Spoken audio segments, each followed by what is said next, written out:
बिस्मिल्लाहिर्रहमानिर्रहीम अस्सलातु वस्सलामु अला खातमिन नबिय्यीन व अला आलिहि व सहबिही अजमईन। अस्सलामु अलैकुम व रहमतुल्लाहि व बरकातहू। जिस तरह पाकिस्तान की अफवाज की मौजूदा क़यादत ने बहुत सारी चीज़ें जो हैं उनको वापस उनके नॉर्मल जगह के ऊपर लाना शुरू किया है,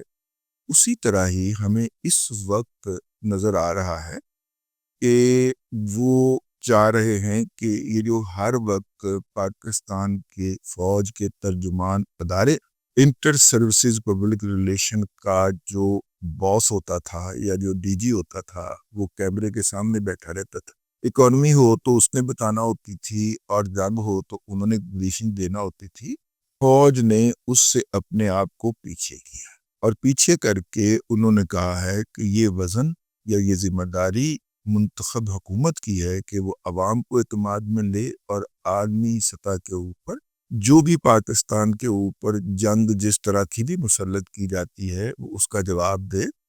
और हमें भी बताए कि हमने क्या करना है, हम उस चीज़ को लेके चलें। और मेरे ख्याल के अंदर मेरे जैसे लोगों के तो ये मुतालबे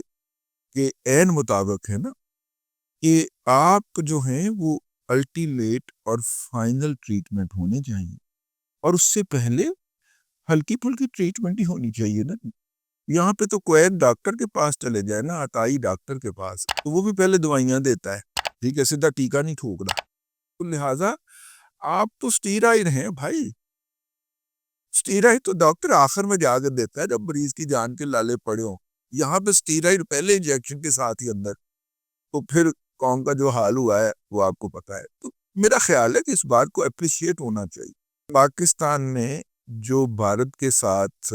पहला मुकाबला जीता है वो इतलाती महाज के ऊपर है और इबलागी महाज के ऊपर भारत की चीखें यूं निकली हैं कि पाकिस्तान के वजीर दिफा ख्वाजा आसिफ साहब का जो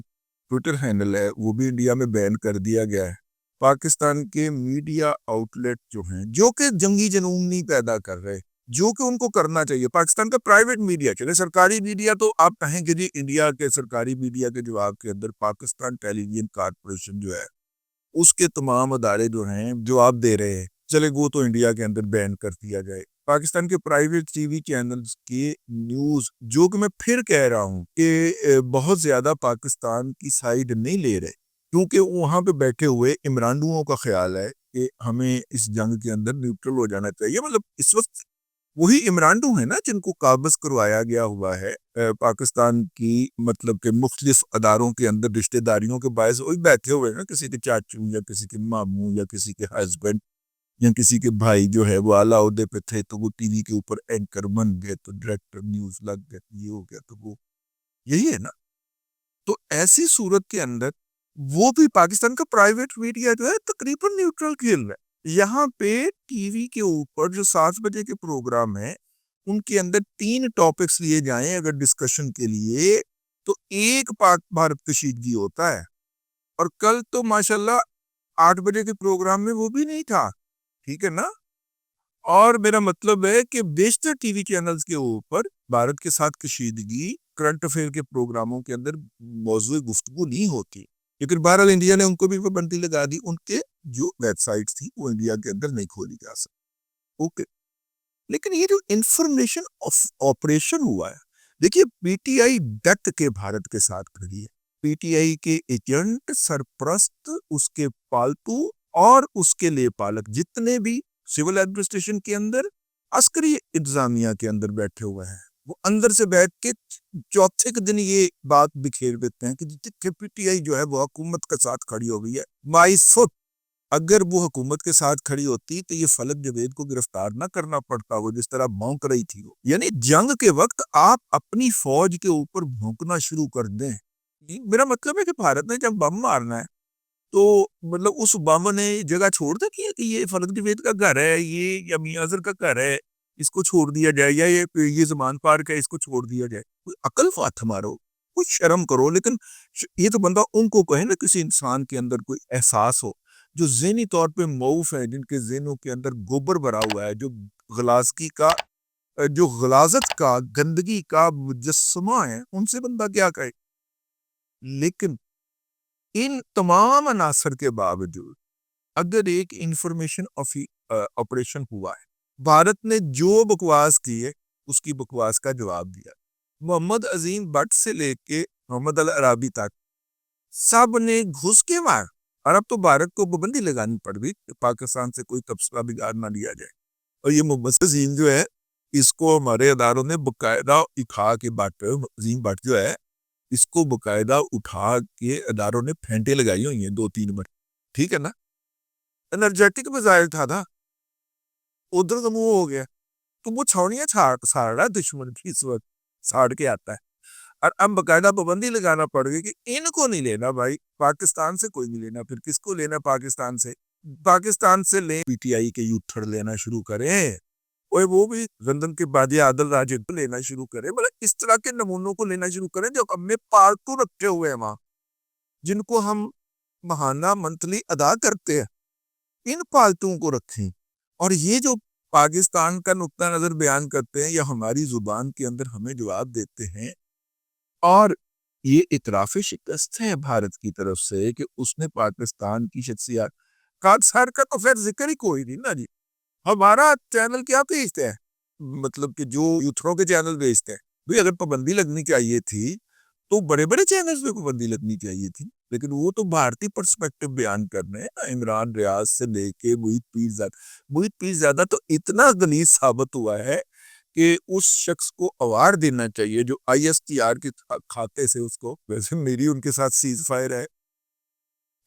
لیکن ان کو ایوارڈ ملنا چاہیے۔ سر آپ دیکھیے، آپ اسے کروڑوں روپے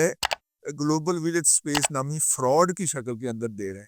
آپ اس کی باقیات کو پرائم ٹائم پہ بٹھوا رہے ہیں۔ آج کی ڈیٹ کے اندر بھی محیط پیرزادہ کے ساتھ ایسوسیٹ جتنی خواتین تھی وہ پاکستان کے میڈیا کے اوپر آپ کی کرم نوازی کے باعث پرائم ٹائم پہ بیٹھی ہوئی ہیں، 40 لاکھ روپے تنخواہ وصول کر رہی، ٹھیک ہے،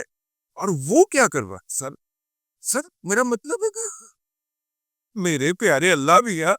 کیسا یہ دستور ہے؟ وہ رولا تھا نا، وہ انکل سرگم کے ساتھ ایک ہوتا تھا، وہ اس طرح کیا کرتا تھا کہ یار وہی پیرزادہ کچھ نہیں دیکھ رہا، انتا ہو گیا، باولا ہو گیا، اور وہ پاکستان کی سالمیت کے خلاف اس وقت بھونک رہا ہے جب پاکستان کی فوج اور پاکستان کی قوم حالتی جنگ میں، ٹھیک ہے، اور اس کی جو باقیات ہے اس سے ایسوسیٹڈ ریسرچ ایسوسیٹ جتنی بھی خواتین تھی ان کو سر آپ 20-40 لاکھ روپے پہ پاکستان کی ٹیلی ویژن انڈسٹری میں اکوموڈیٹ کروا رہے ہیں۔ ہمیں نہیں پتا وہ ٹیلی ویژن چینل کن کے ہیں، وہاں پہ ایڈمنسٹریشن پہ کون سے ریٹائرڈ جرنیل سب بیٹھے ہوئے،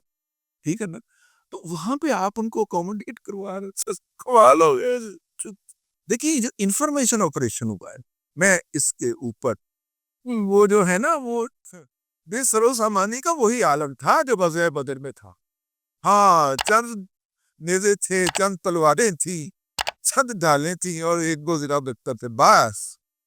ٹھیک ہے نا۔ یہ جو بھارت کو پہلی شکست ہوئی ہے اور انفارمیشن آپریشن کے ذریعے ہوئی ہے اور اس میں ہوئی ہے، اور آپ اندازہ کریں یہ پی ٹی آئی والے منافقین یہودیان مدینہ الگ ہیں، ٹھیک ہے، یہ امریکہ اور برطانیہ میں بیٹھے ہوئے مشرکین مکہ الگ ہیں، ٹھیک ہے، اور غزوہ بدر جیسی صورتحال ہے، بے سر و سامانی کا عالم ہے، ٹھیک ہے۔ تو میں نے کہا کہ آج کے اس ولاگ میں انفارمیشن آپریشن کی بات کی جائے کہ جس کے اندر پہلی فتح کا اعلان دشمن کی صفوں سے کیا۔ اللہ تبارک و تعالیٰ آپ کو آسانی عطا کرے اور آسانیاں خلق خدا میں تقسیم کرنے کی توفیق۔